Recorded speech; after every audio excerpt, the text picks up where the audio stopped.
So Jesus is reminding us that if we want to pray to him, but we have a grudge against a brother or a sister, that we need to go and we need to make that right. That we need to try to offer them the forgiveness that we ought to give them, or ask them to forgive us for what we've done, the wrong that we may have committed. And that's one of the things that's really important to do, is to make ourselves right so that God will listen to us. Another thing to think about is we need to try to see these things from God's perspective. Sometimes God might be teaching us a lesson. The Apostle Paul is a great example of that. He said that it's been mentioned that he had a thorn in his flesh, and he wanted it gone. And he prayed to God several times, and God told him no. He wouldn't take it away. So if you look in 2 Corinthians 12, you can find that. In 2 Corinthians 12, 7 through 10, but to keep me from getting puffed up, I was given a thorn in my flesh, a messenger from Satan to torment me and to keep me from getting proud.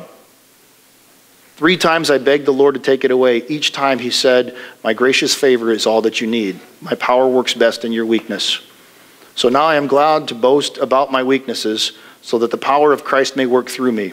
Since I know it is all for Christ's good, I am quite content with my weaknesses and with insults, hardships, persecutions, and calamities. For when I am weak, then I am strong.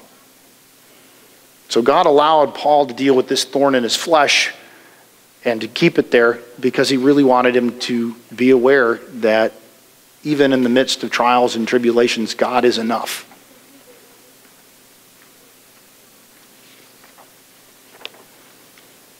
And the last thing to think about is that God could be working things out in his timing. Sometimes God will just tell us, not right now. God will say that for some reason, I'm not ready, you're not ready for me to let you have this. It'll come, but you need to wait. And the thing that we really, really need to remember, and the last point that I want to make, is that we need to keep trusting in God. He has been faithful. He was faithful by the sacrifice of Jesus Christ for us. And we need to remember, as it was stated by God in Isaiah 55, 8 through 9, my thoughts are completely different from yours, says the Lord, and my ways are far beyond anything you could imagine. For just as the heavens are higher than the earth, so are my ways higher than your ways, and my thoughts higher than your thoughts.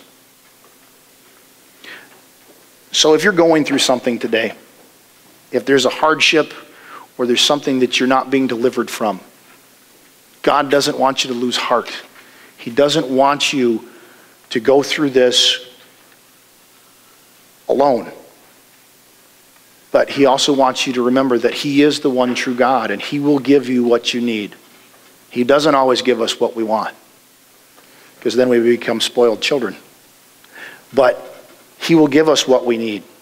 He will, and he does, hear and answer all prayers.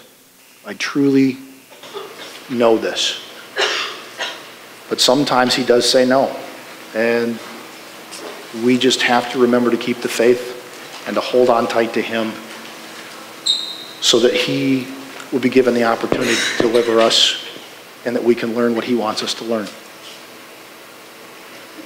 I found this online from Bill Hybels, The Mystery of the Unanswered Prayer. Remember, if the request is wrong, God will say no. Thank him for this. If the timing is wrong, God will say slow. If you are wrong, God will say grow. And when all is right, God will say let's go.